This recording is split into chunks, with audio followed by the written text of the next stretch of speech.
Hello and welcome to Radio Waves. I'm your host, Kris Poliquin, and this is a production of Red Apples Media. We're broadcasting out of WLBE Real Country, 790 AM out of Leesburg, Florida. And if you're watching us on television, you're doing so on Lake Sumter TV, Comcast Channel 13, Bright House 498, and Century Link Prism Channel 83.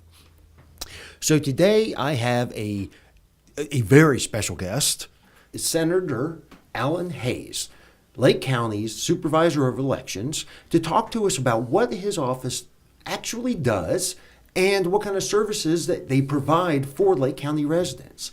Senator, thank you for coming on to the show. It's great to be here, Chris. I appreciate the opportunity to be with you and to spread the good news about elections in Lake County. And there are a lot of good news out there. Oh, absolutely. So tell us a little bit about you and your history, how you got to become the Supervisor of Elections. Well, history-wise, I've been abundantly blessed in my life with a great wife, 3 fine daughters, and a wonderful family of patients in Umatilla, where I was a dentist for 27 years.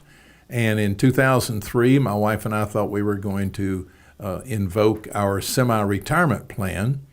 But before we could get that active, I was convinced by some friends to run for the state legislature and was successful in that effort. In the fall of 2004, was elected to the Florida House. I served there for 6 years and then moved over to the Florida Senate, served there for 6 years. And then in 2016, the voters here in Lake County chose me to be their Supervisor of Elections, and I'm just loving every minute of it. And you just recently had a big move. Why the move? Well, for a moment, if we may, set the move aside and Sure. Let me dispel the myth that we only work 2 days a year, the primary and the general election. Right.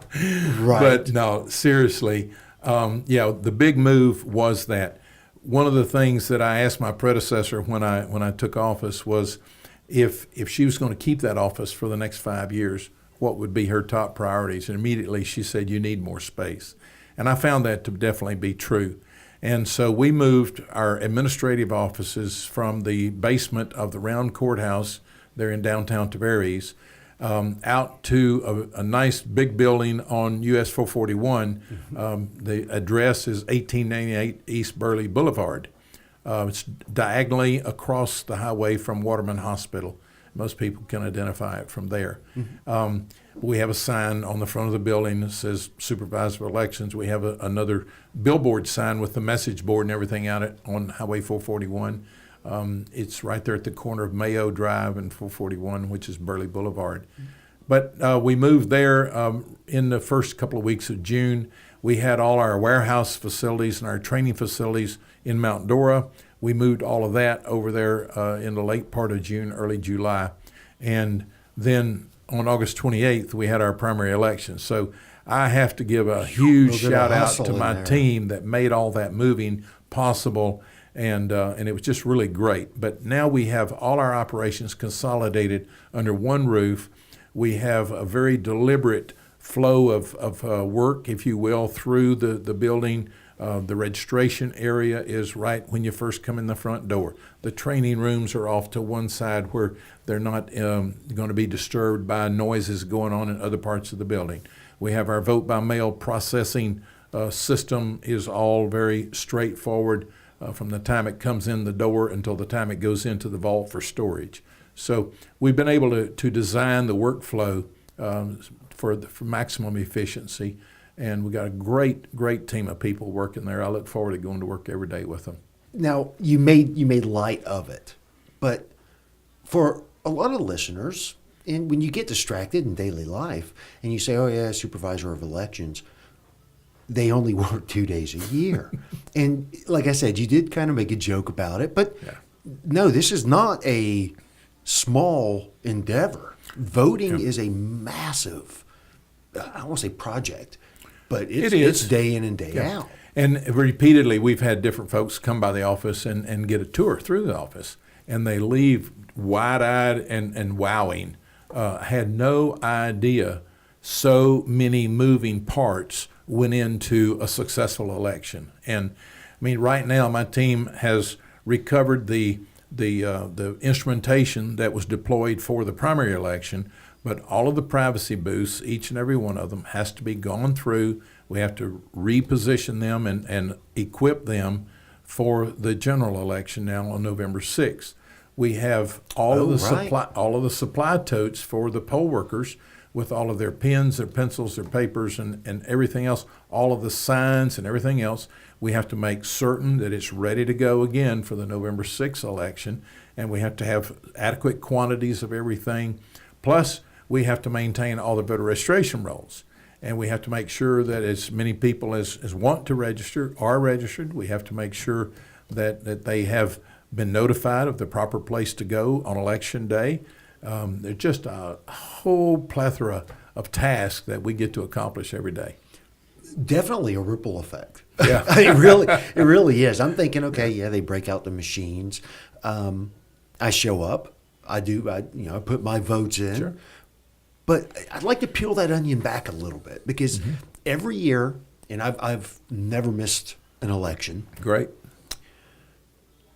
Well, you don't know everybody I voted for. That doesn't make any difference. Yeah, I'm making light. Yeah, it's just so important that everybody take that privilege and responsibility seriously. Absolutely. And make sure you vote. And I totally have confidence in the American people that the more people who vote, the better decisions you get, the better candidates are chosen.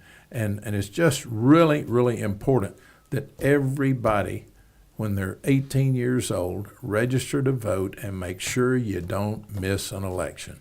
I could not agree more. Again, I was making light of a serious subject, but a pet peeve of mine is, wow, no, I didn't vote. Mm-hmm. Why? It doesn't really matter.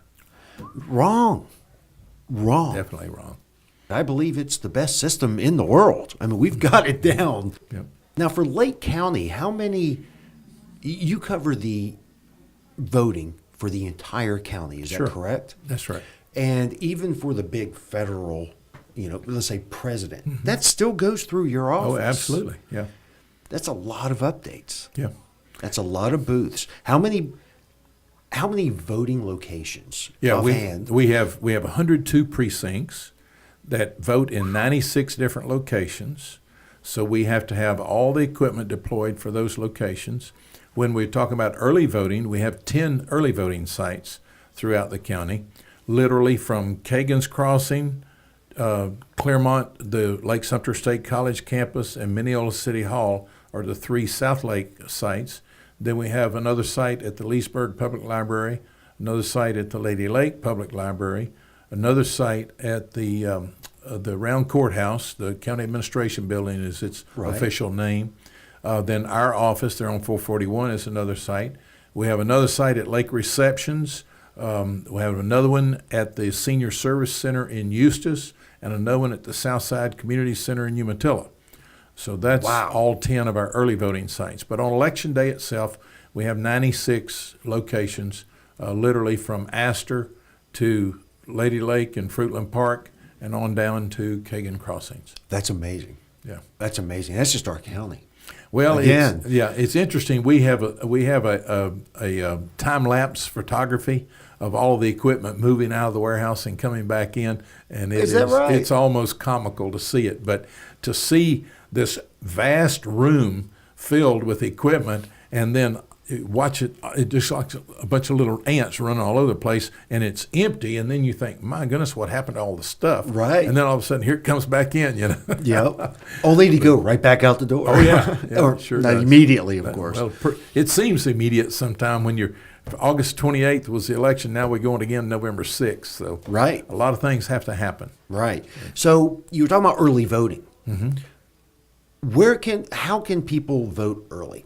Do you have to go to a location, or do you offer other services online? Let's back up to the very beginning. Okay. We begin the voter registration process with 16 and 17-year-olds when we go into the high schools once a year. Every high school in Lake County gets a visit from our office, and we pre-register the 16 and 17-year-olds, and then the 18-year-olds who want to are able to register. And of course, all of this is voluntary. We don't require anybody to do it. But those who want to, we go ahead and register the 18-year-olds. The ones that are pre-registered, the 16 and 17, get a voter information card from us when they turn 18, so they know that they are officially allowed to go vote now, and here's where they need to go to vote. It's very, very important that on Election Day you be you have your correct address, and for the primary election, it's critical that you be affiliated with the party in which you want to vote. Now that's an important. Yeah, very important. Unlike some states, Florida is what we call a closed primary state. And that means that only Republican registered voters are allowed to vote in the Republican primary. Only Democratic registered voters are allowed to vote in the Democratic primary. And the folks who are registered as no party affiliate are allowed to vote only in what we call the universal primary races, such as judicial races and school board races, things like that, where the candidates themselves do not register. They're registered voters and they're registered as a party, but they don't run on that particular party platform. They run as nonpartisan races. Right, and that's more position-based. Right, exactly. Okay. And so those things, we unfortunately have a lot of people that are surprised to learn that they can't vote in the primary for the particular person they wanted to vote because that they're not registered in that party. So that's a very critical thing. Another factor that we've run into is when someone goes to the Department of Motor Vehicles to renew their driver's license or to get their license for the first time, they are offered an opportunity to register to vote or to change any of their registration information, whether it be their address or whether it be their party affiliation. Sometimes even name changes need to be done as well. And so the more current they can make sure the information in our file is, the easier it's going to be for them on Election Day. Because when they come in, if their address has changed, my word, they may be at the wrong polling place even and have to go to another place. We have basically 3 ways of voting. You can vote by mail, you can vote early, or you can vote on Election Day. If you vote by mail, you call our office or you send us an email requesting a vote by mail ballot, and then we send those out. On September 22nd, all of the vote by mail ballots go out to our military people and to civilians that are overseas. Then on October 2nd, we mail out all our domestic vote by mail ballots. And then they all have to be back, the domestics have to be back to us no later than 7 p.m. on the night of the election, which would be November 6th. For the overseas, the military people, they have 10 days extra to get their ballots back to us. Right, the absentee ballot. Yes, exactly. But all of the domestic vote by mail ballots must be returned, must be in my hands by 7 p.m. on election night. The early voting allows anybody anywhere in the county, no matter where they live, to vote at one of those 10 sites that I mentioned earlier. And so that's very handy. You can stop by on your way home from work and vote, or you can go down and vote on Saturday. We'll even have a Sunday voting also. So we'll have 2 Saturdays and 1 Sunday that we can vote, as well as the 5 Monday through Friday of the other 2 weeks. And then, let me ask you a real quick question. Mm-hmm. What if I wanted to mail in my vote and then forgot to? Can I drive that to your office? You certainly can. And okay, because it's still at. If it's at midnight, you can still drive it to my office, and there's a mailbox right there in the parking lot. You can slip it in there. Awesome. Absolutely. It's a white mailbox. Don't go looking for a blue one like you find at the post office. Well, Senator, we need to take a quick break. Okay. And when we return, we'll continue our conversation with Supervisor of Elections, Senator Alan Hayes. We'll be right back.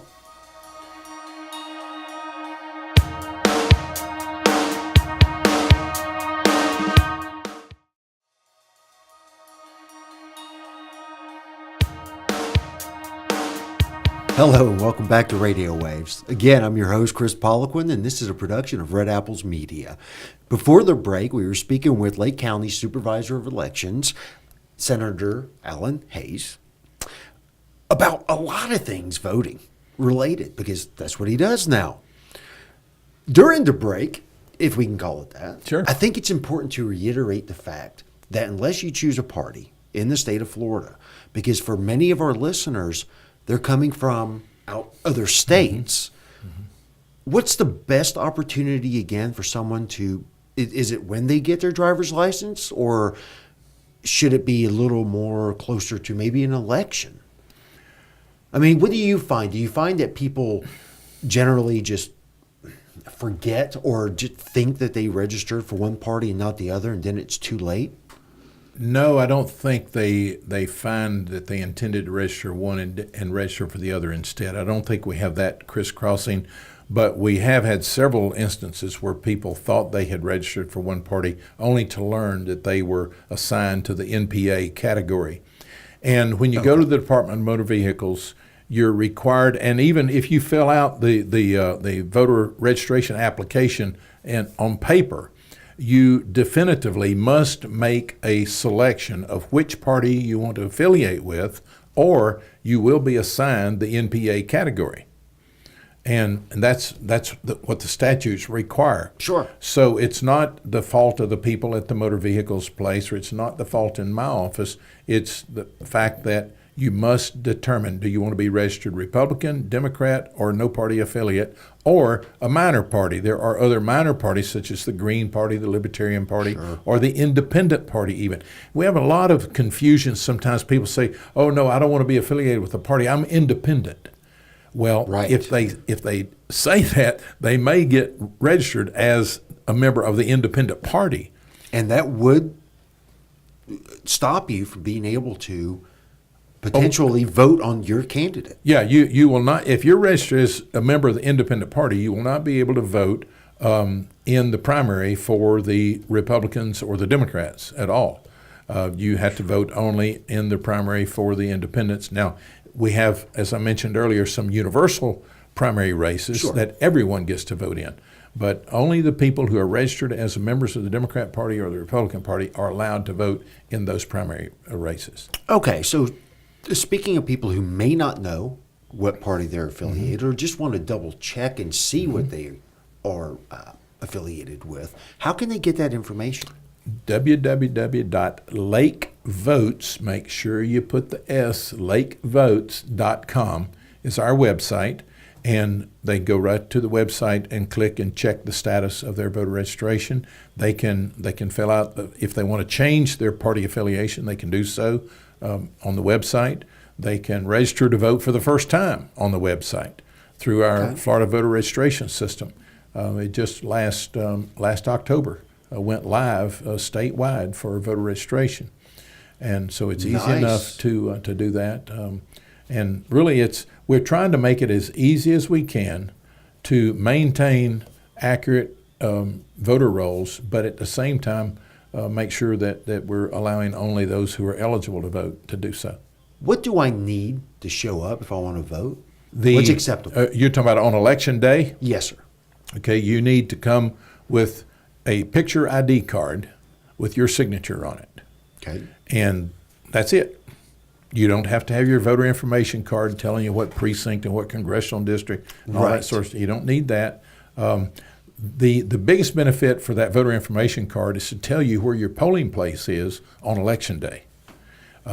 It also tells you what party you're affiliated with. So if you register and you receive a voter registration information card from my office, mm-hmm, check that card. Make sure that you are affiliated with the party with which you desire to be affiliated. Because we had situations just in the August primary where people went to the Department of Motor Vehicles and they would swear up and down they've been Republicans all their lives or Democrats all their lives, and yet they went to the polls only to learn they could not vote in that primary because they had been assigned NPA status. Again, that's a statutory requirement that we have. So they can go today or tomorrow and check the website, and they can find out where they stand. They can look at their voter information card and find out what their party affiliation is if they want to. Now, for the November election, then which is coming up. Yeah, it's right around the corner. Mm-hmm. And it makes no difference what party you're affiliated with in November. All you need to show up with is a picture identification card. Most people use their driver's license.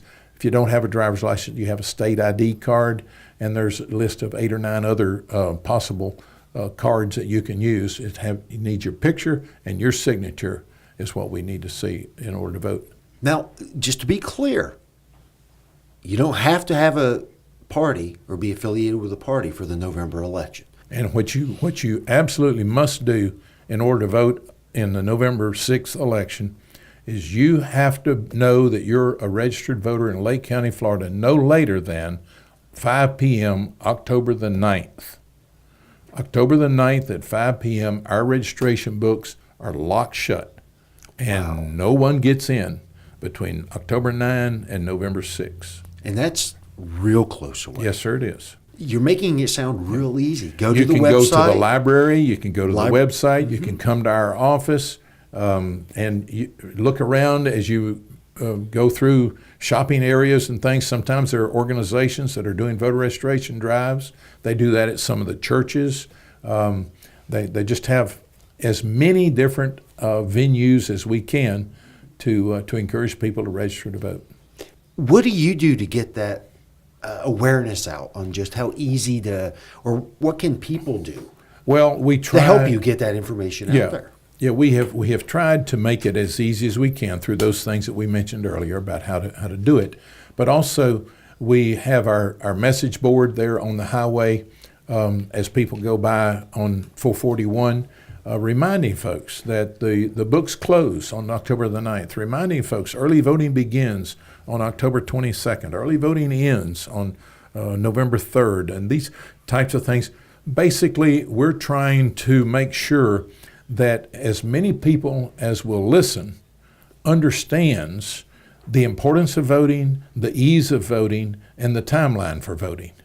And we're trying to raise the consciousness of elections in the minds of the voters here in Lake County. I think it's working. It I seems really that way. do. Yeah, well, in the primary, our early voting, the previous high early voting turnout, even in the presidential year, was just a little over 10,000 voters. This year in the primary, we had over 14,249 early voting. Really? So we exceeded the previous high by almost 40%, just in the early voting turnout. Wow. We also had a little over 14,000 vote by mail ballots in the primary election as well. And it remains to be seen what we're going to have in November. So I assume the machines are the bulk of the voting. I think it's safe to say that most people showed up to their precinct to vote versus mail-ins? No, quite the contrary. Kris, excuse me. Really? Yeah. In the presidential election 2016, over 70% of the votes cast were cast before Election Day. Is that right? Yeah. I think it was only about 26 or 28% of the voters went to the polls on Election Day. Wow. And all the others had either early voted or voted by mail. One of the important things to realize is this coming election, with all the constitutional amendments going to be on it, the ballot is going to be 3 17-inch pages of paper. So that's 34 and 17 is what, 51 inches long? Almost. That's quite a bit. It is. It's over 4 feet, 4 feet 3 inches to be exact. And so you're going to have that piece of paper like that. Do you really want to stand at the privacy booth on Election Day or in the early voting site and take the time to read all of those amendments and mark them? We're trying to emphasize the length of that ballot is likely to drive many people to say, please mail my ballot to me. I'll sit at my dining room table and read it and mark it that way. And then they can mail it back to us, or they can drop it by, they can even drop it by one of the early voting sites, and we take them there. And then also they can bring them to the office and put them in the mailbox there, or they can walk in and put them in our ballot box inside the building. For me, a lot of it is the showing up. Exactly. But I'll tell you what, there's something to be said for having the time to go through. Because I've been caught going, wait, I'm not sure where this person stands on this particular position. And I think that's being able to sit down, take your time. Obviously, you still got to make deadlines. Yeah. allows for a more accurate personal interest on the individual votes. Yeah, we're trying to encourage as many people who are willing to do so is to become fully informed. Take the time to read the constitutional amendments that are out there on the ballot. They can get sample ballots off our website as well. We're going to be mailing sample ballots. I was going to ask about that because now you've got that's still 17 inches. Oh yeah. I mean, here's the way it's going to roll out. We have encouraged as many people who will to request a vote by mail ballot. If you request a vote by mail ballot, you won't be getting a sample ballot. But for everyone who does not request a vote by mail ballot, we're going to be mailing on a 17-inch by 17-inch square sheet of paper of a sample ballot. On one side of that paper will be the sample ballot in English. The other side will be the sample ballot in Spanish. Okay. And so you can take the time, read over that sample ballot, mark your selections on it. You can physically take that sample with you to the polling place and mark it there.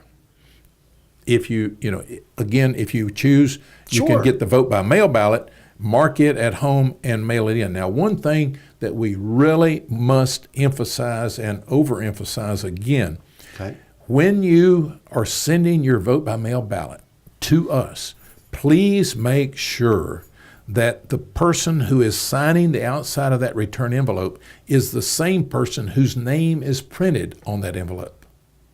Okay. It's critical that the signature match, because when we get those return envelopes back, every one of them has a signature on the outside of it, and we run that signature through a verification machine, and assuming that it is accepted, it matches the signature we have on file. We then open the envelope, remove the contents, and run the ballot through the tabulation machine. But if that signature doesn't match, then we have to send that voter a letter that says, your signature does not match. You must send us an affidavit asserting that you are indeed voting only one time and this is your ballot that you sent to us. And along with that affidavit, you have to send us a copy of your identification card with your picture and your signature on it. Again, most people use the driver's license. Sure. So that delays the time. That's why it's important to get your vote by mail request in on time. We get the ballot to you, and then you fill it out and get it back to us so that if the signature doesn't match, you have time to do the cure process and get it back to us.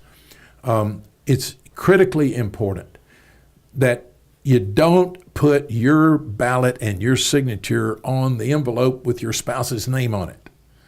And I'm sure that's easy to do. Oh, it has happened several times. And if that happens, we send each of them a letter saying, we have this mismatch, go through this the process I just mentioned. And if we don't get those cure letters back, the canvassing board then has to decide whether to accept those ballots or not. Well, Senator, thank you so much for coming. This is about all the time we have for today's Thank you. show. I've enjoyed it. But before I let you go, there's so much information on this. Where can people get the information on dates, elections, how to register, and everything that we've discussed earlier? The easiest way is to go to our website, lakevotes.com. VOTES. Make sure you put the S on the votes. Will do. Thank you again. Thank you. Enjoyed it, Kris. And that's it for our show today. I've been your host, Kris Poliquin. We'll see you next time.